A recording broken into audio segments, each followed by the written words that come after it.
So before we go ahead, let's see what we have done yesterday in our earlier class. So if you have a surface and if you have two surface patches, say sigma, another one is sigma tilde, and look at their images. Sigma goes here, this is sigma u, this is u tilde, and this is sigma u tilde.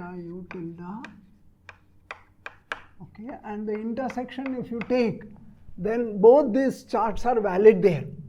So what is the relation we were talking?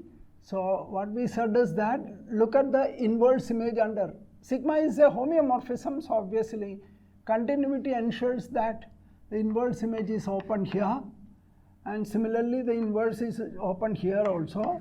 And what we said is that you can have upward, downward. There is a homeomorphism phi such that your sigma tilde is actually equal to sigma composite phi. This is exactly what we have seen when we discussed regular curves. When we had regular curves, we said if you have two parameterizations for a regular curve, then they are, one is a reparameterization of the other.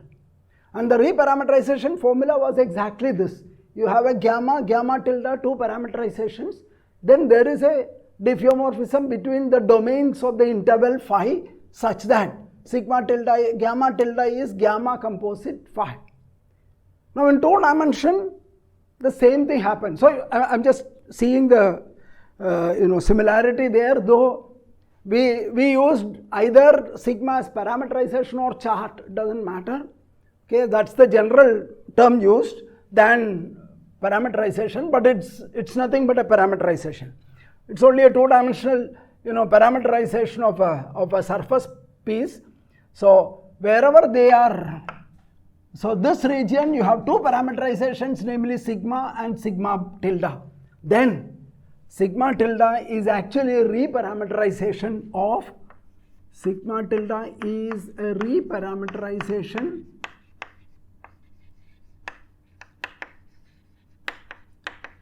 of sigma.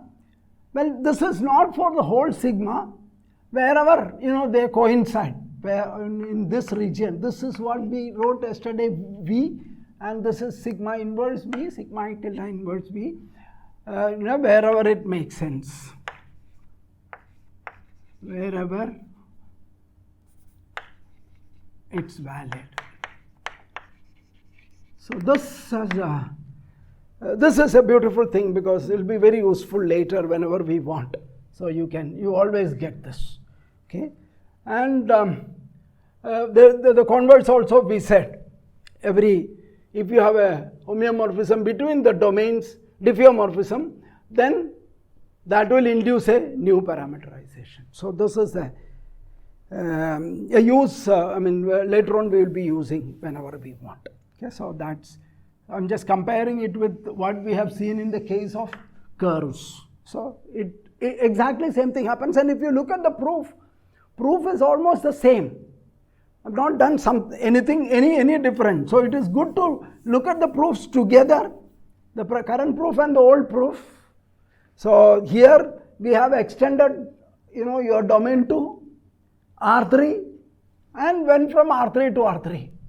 There, since the curves was in Rn, we extended to Rn to Rn. And other nitty-gritties, whatever the details of the proofs, they go almost same, except some dimension difference. So you need a minor of a matrix which is non-singular, etc., etc. So that is how it was. Okay. So before going further, I want to give one more parameterization of which is very useful later. So I thought I'll just finish it now. And it's a beautiful, process in mathematics. So irrelevant. It doesn't matter where you are studying. Somewhere you have to study this. So this is called a stereographic projection.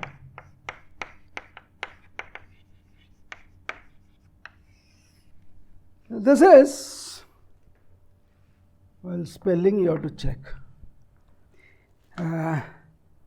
Stereographic projection is basically, well, this is a little tricky map. Word doesn't matter. We'll see what it is. What we want, we will take, and we call it stereographic projection. Doesn't matter. So this gives a chart on the sphere. Earlier we had 6, say, hemispheres on which we have separate charts we put. But now we say we just have to remove one point, then you are going to get a chart. So how this works, let's look at it. Stereographic projection also is done in more than one ways, but we'll take the most simplest form. So what you do is, it is from what we define is on S2, but that could be any Sn, including circle S1. So the dimension is what that S2 means. So let's take this S2, okay. So push it, this is the center is taken as origin, and then you have your coordinate axis here. So I will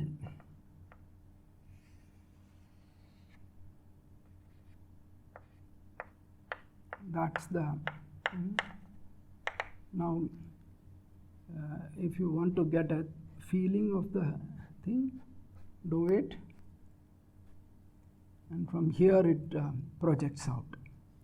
This is outward. So this dotted portion are inside the sphere, kind of a feeling. Okay. So what we do is this is S2. S2 is a set of all points in R3. We have already done this, x square plus y square plus z square equal to 1, the unit sphere. So we this top, what we have is the north pole.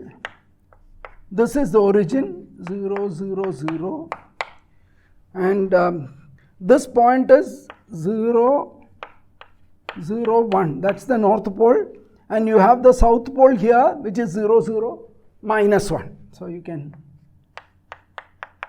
okay. So we get a map from the plane. So your U is going to be the plane R2. So you take it xy plane. So you can take R2, okay, which we now identify with this. So take any point on this, on R2, any point on R2. So you can call this U comma V if you like. Now how are we going to get a point on the sphere? That is a question. So what we do is we join the north pole with this. So remember, if you by a straight line, so that straight line for some time will be inside the sphere, then it crosses the sphere, because this time I have taken it outside, so it will go out and then it will touch that. So this line joining will penetrate the sphere at some point and then go there. So if you call this as some point P, and this is your Q. So it's just it's not very important for us. So we are going to write the map. The map is, if you like to write sigma, it's all right. So your U is equal to R2. So your sigma is a map from U to S2. What is the map? Sigma UV will be that point at which it intersects the line joining north pole and the point. This is actually UV or UV comma 0, because we are identifying with the plane, xy plane. So this point Q is what we are saying. So we have to find out what's that point Q. That's not very difficult. So first, what is the line joining these two? Either you can start from here and write this, or start from here. if it is starting from here, then let us find out what is this. We still don't know what is this q. So that's what we will find out. So this will be the equation of the line is 1 minus t u comma v, because we are identifying it with 0 with because everything has to be in R3 to do this. So we identify this uv with the xy plane. So the third coordinate will be 0. So plus t times the north pole, 0, 0, 1. That's the equation to the line. When you put t is equal to 0, then you get u v comma. So it starts from here. If you put, and when you put t is equal to 1, you are going to get this, because this becomes 0. So this is that's the point line. So line starts from here, goes through and reaches here. You can write this using one coordinate itself, 1 minus t u, 1 minus t v and t. That's the equation. Now remember, we want this q is a point on that. It's a point on that. And what is the speciality? It should lie on the circle, on the sphere. That means the sum of the x coordinate, square of the x coordinate, y coordinate and z coordinate is 1. So to find out that, so let us take out that 1 minus t the whole square plus u square plus 1 minus t square v square plus t square. This is the norm, or you can call it norm, or this x square plus y square plus z square. This has to be equal to 1. So for any t that has this is 1 lies on the sphere. Okay. So let's look at this. So there is a uv is given, so only t you have to compute. This is a quadratic equation. So let us take this. So this will be 1 minus t the whole square is common. So let us expand this. So t square into u square plus v square, you got plus 1. Sorry, there is a 1 here. So t square u square you get, t square v square get, t square you get. So t square into u square plus v square plus 1. Then we will write 2t. So this is minus. So let us write minus 2t u square, again minus 2t v square. So again u square plus v square. Then here there are constants, plus here u square plus v square, bring that minus 1 here. So here is a quadratic equation in t.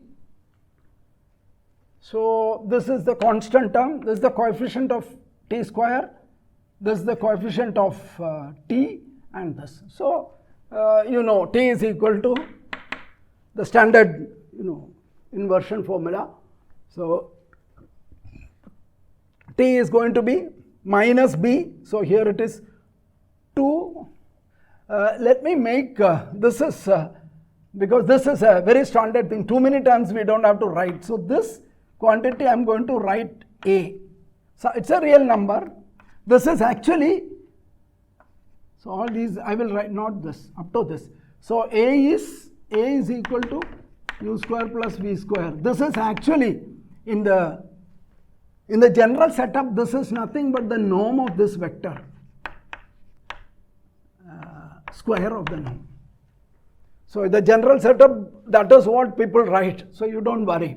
So all right. So it is, this is going to be a plus 1, and this is a, and this is a minus 1. That's what you get if you substitute u square plus v square equal to a. So t is equal to minus b. Minus b is 2a. Already there is a minus sign. Plus or minus root of b square. B square is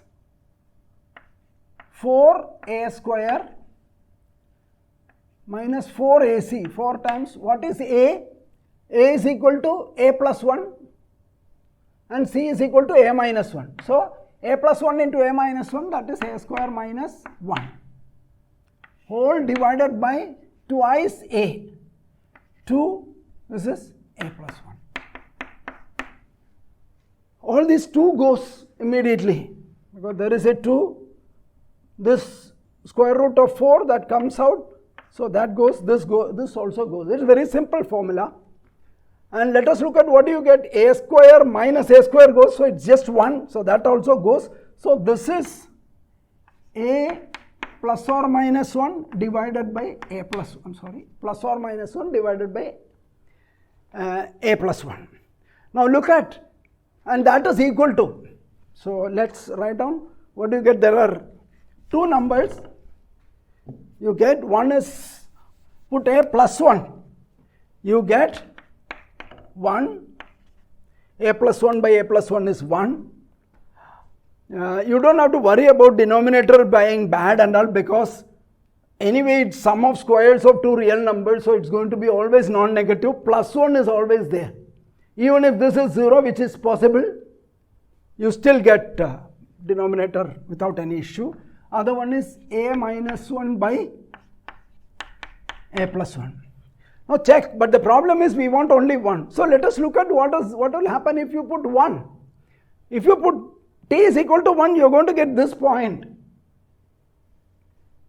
T is equal to 1 will give you 0, 0, 0, 1, the north pole. Well, we don't want that. So it's natural that you get 2 roots, because there are 2 points at which this line intersects the sphere. So you are going to get 2 points. Now you decide which one. We don't want this, we want this. So therefore, put your a is equal to this. So this is ruled out. This is not what we want. There are 2 points out of which this is your image. So your sigma uv is equal to, we need 1 minus t, right? What is 1 minus t? So t is equal to a minus 1 by a plus 1, and 1 minus t is equal to a plus 1 minus a is gone, so it is 2 upon a plus 1.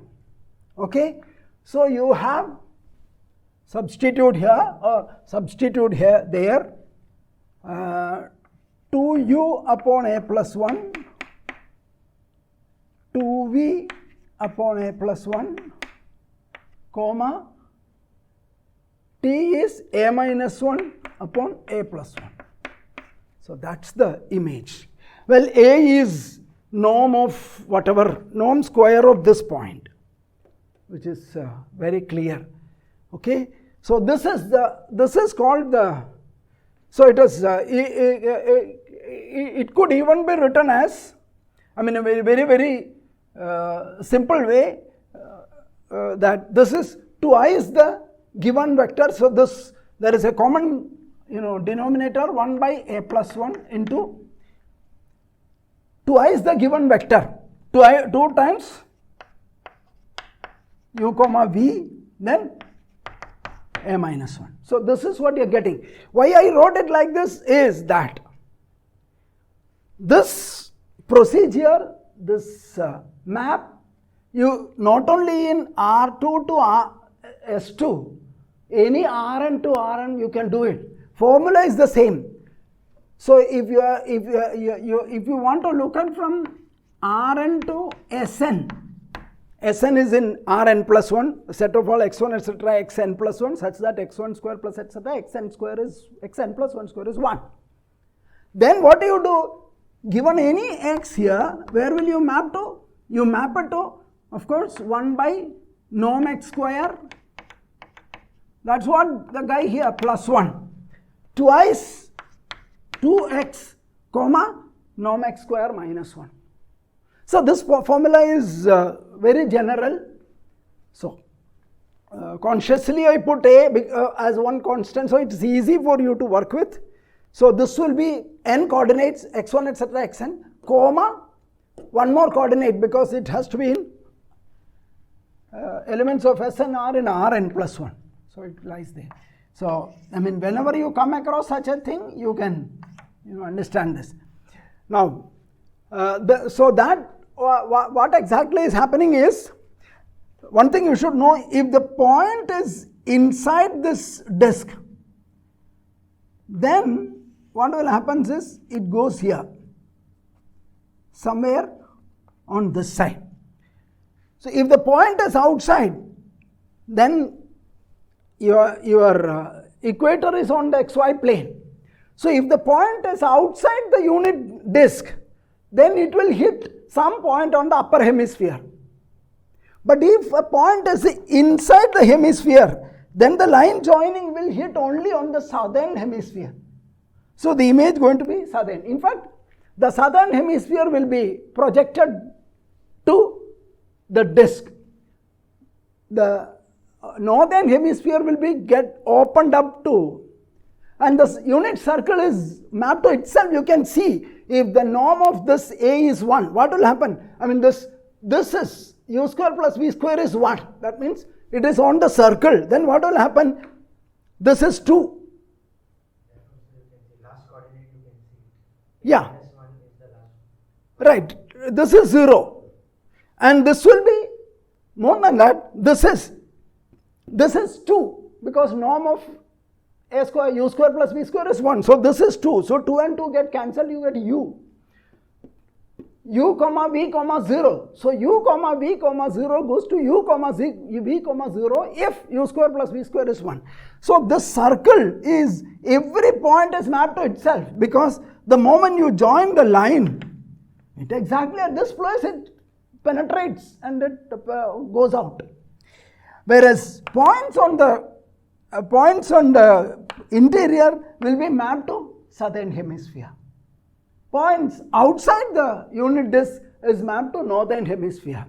And remember, nothing is mapped to this, because any line that you put it into the plane will have to pass through the origin. Only ones that doesn't intersect are tangents. But you know, tangents are parallel to xy plane, and therefore it never intersects the plane. It will goes to infinity. So this northern point cannot have an image on the plane. So this is pre-image in the plane. So the plane will fold up like this. It will, inner portion will be folded out into the unit disk. Other one gets folded and goes to this. So that is the geometry of this map. So similarly, you can also do it from here. And I expect only difference is going to be, this will be minus t or something. Because this guy is going to be 0, 0, minus 1. And you are making the same kind of map. UV, and it will be mapped to southern hemisphere. So it will penetrate somewhere here, and then you get it. And I want you to check. So there are only 2 charts required, because this will cover everything except the north pole. The other one, if you do the same procedure from downward, then it will cover everything except the southern pole. So that takes care of. So 2 charts will completely cover the whole sphere, and you can check. That's also beautiful. The transition map will be, there is something called inversion. Inversion is, this point will go to a point inside. Okay? In complex number language, it will be of the form 1 by z bar. It's exactly along the same line, or it will be z by mod z square. So will be so that is the point to which, so you join these two, then this distance on the unit sphere, this distance and its image distance, their product is 1. So that's sometimes called inversion. There is a geometry, there is, I think, another name, so don't worry about it. I don't remember. So that is what is the transition map going to be. I want you to look at sigma tilde similar way, and the last coordinate will be -1, and then work out all this, because it will be from here. So there will be some minor changes, and find out the transition. So exercise exactly that. So do the sigma tilde and find the transition. Now we look at maps between surfaces. So let's take let's take two surfaces S1, S2B surfaces. Of course, I may not write always that, but this is what we are working with surfaces that are already inside S3, R3. Okay, so and let F from S1 to S2 be a map. Okay. So these are already subsets of R. So you are R3. Therefore, you can always get subspace topology. That's the advantage of being in R3. Maybe in general, when you talk about surfaces, why should you think that the surface should be sitting inside R3? Such questions you may answer later. But right now we don't worry about it. So they are all sitting inside R3. So therefore this is a subset of R3, this is a subset of R3. So both are subspaces of R3. So there is a topology. So there is a natural way to talk about continuity. There is no issue on continuity. The functions, continuous functions you can. But the problem is to do computations, to do calculations, continuous functions won't help you. So what you need is differentiability. So how do we define differentiability? How do we deal with that? So this is a surface, this is another, something like this, and this is S1, S2. Now, how do we discuss differentiability? Remember, for differentiability of anything, it has to be defined, the function has to be defined on open subset of Rn, at least for us, the standard differentiability. But these are not open subsets. Your function is defined only on a surface. Say, look at sphere. A function defined on a sphere. Sphere is not an open subset of R3. So in fact, no surface is going to be an open subset. They are going to be thin. Okay, so there is no thickness, there is no open subsets at all. So then how are we going to talk differentiability? So that is where you need the help of charts. Okay, so let's see how do we do that. So let's fix a point. So let point of S1. So this is S1. I need some space there. So let me take this. P is in S1, and let's say this Q. This is Q. That's equal to your FP. Okay. So P. So I want to talk about differentiability of F at P. So what do? We use charts to do that. So take any chart at P. So let us say this is your U and sigma, such that sigma U contains P. So sigma is a chart or a parameterization of a neighborhood of P. So now, strictly speaking, this is enough, because then you can actually talk of differentiability. Okay. So, maybe in a more formal way, but this is actually enough to talk about differentiability. F is differentiable provided. So you will have some point here U0, V0. That is mapped to P. Then look at F composite sigma at U0, V0. That has to be differentiable because this is in R3. You can always talk about, so it's a map. F composite sigma is actually a map from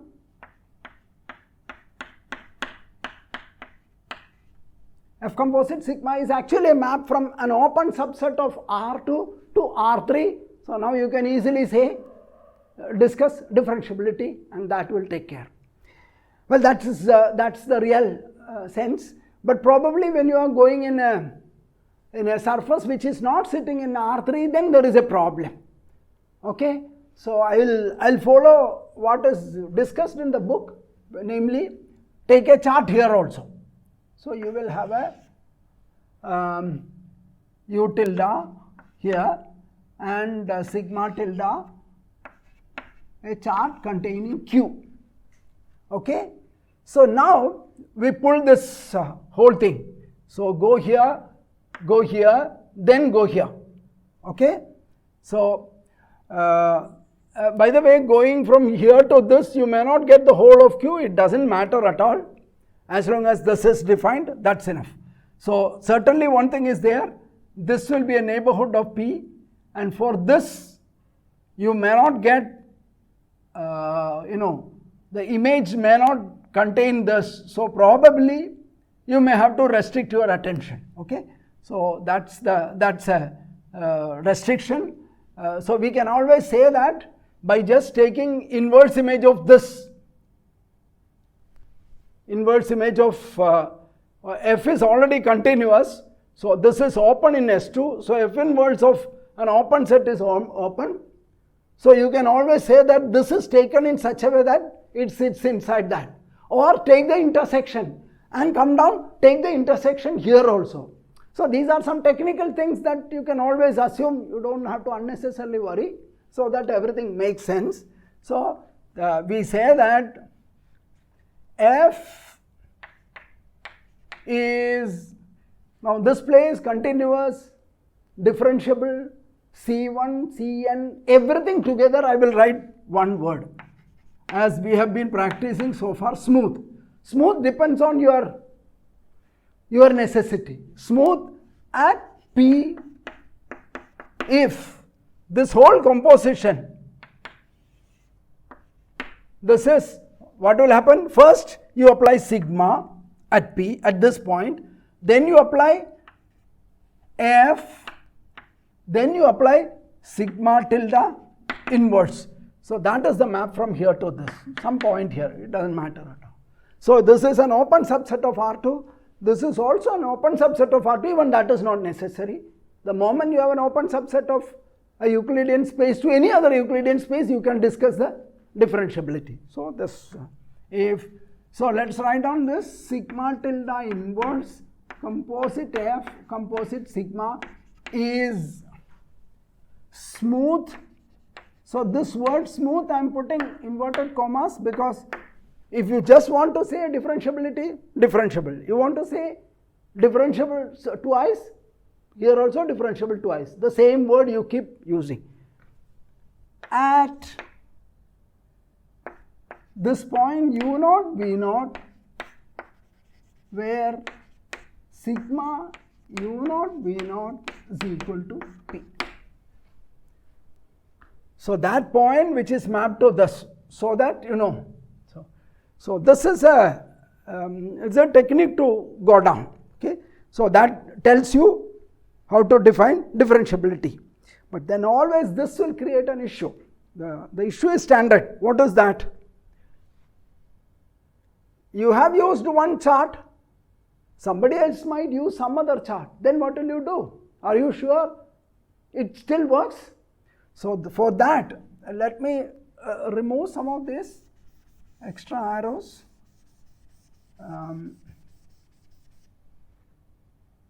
There is a little unwanted in my opinion, but let us do that. Okay, so let's start with some other chart. So you have a sigma 1. So this is your open set U1. This is sigma 1 from here to this. So you will have another neighborhood of P. So this is sigma 1 U1 and this is your sigma U. So there will be some point here U1 V1 that is mapped to P. So let somewhere I should have I forgot to say these letters I have not written. Maybe I will write here. then I will come to this. Before writing this, I need to discuss that.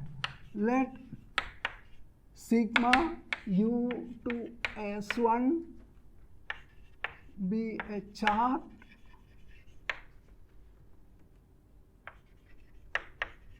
with u0 b0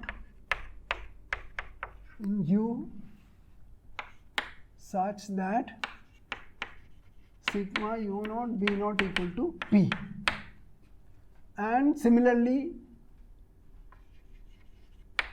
sigma tilde u tilde to S2 be a chart such that Fp, that's enough for us, belongs to sigma tilde u tilde u tilde. So then we say f is smooth if this function is smooth at this point, but this function may not be defined at the whole of u. As I said, you will have to look at this open set, pull it back, etc. Okay, so then you write it more formally. If you write, you should fix these notations, sigma and sigma tilde, then you can write this. So then f is smooth at p, this is the definition. So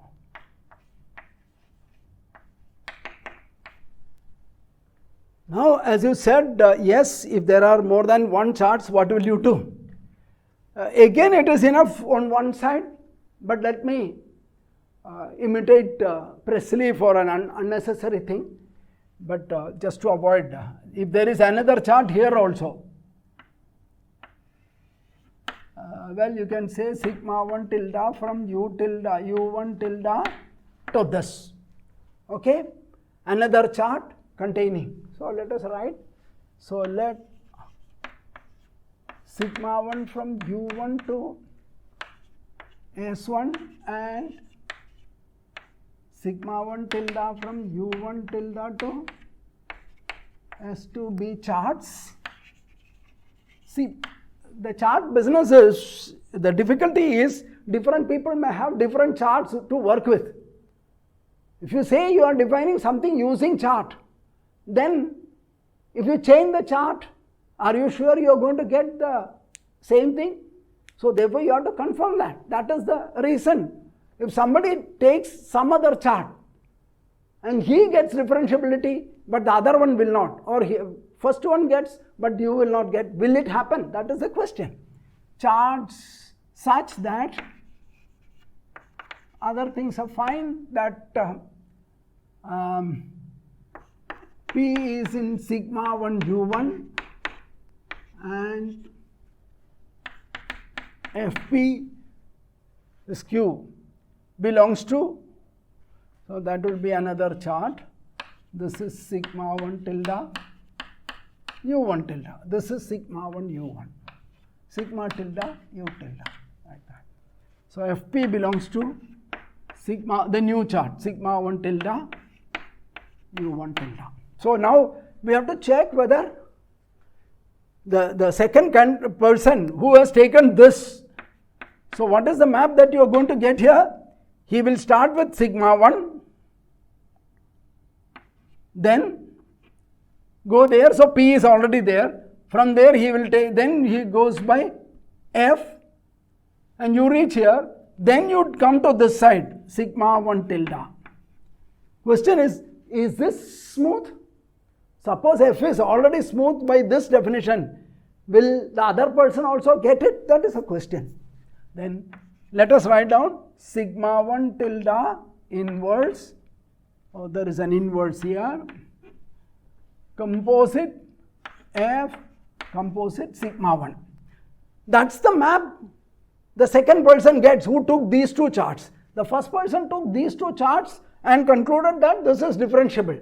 Second person takes a different chart. Now what will happen? This is going to be, so this, will it be smooth is the question.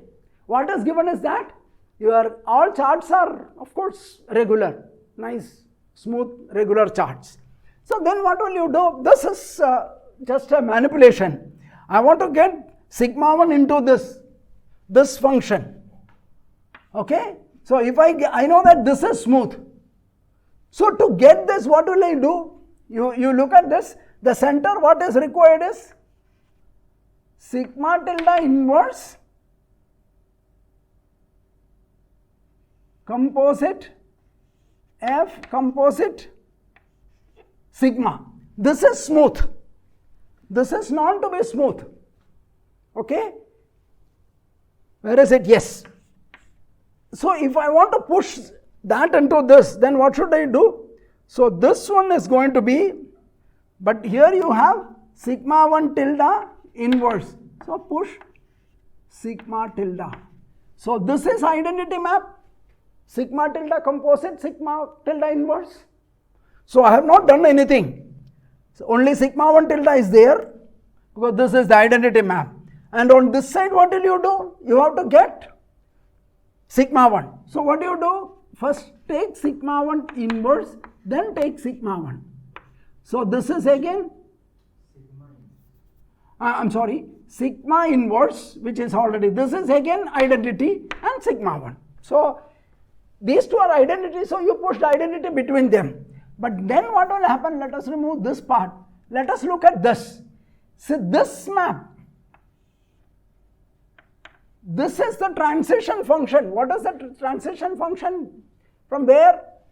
Coming this. So this is going to be the transition function that you know. It is both sides. So let us look at this. These are diffeomorphisms.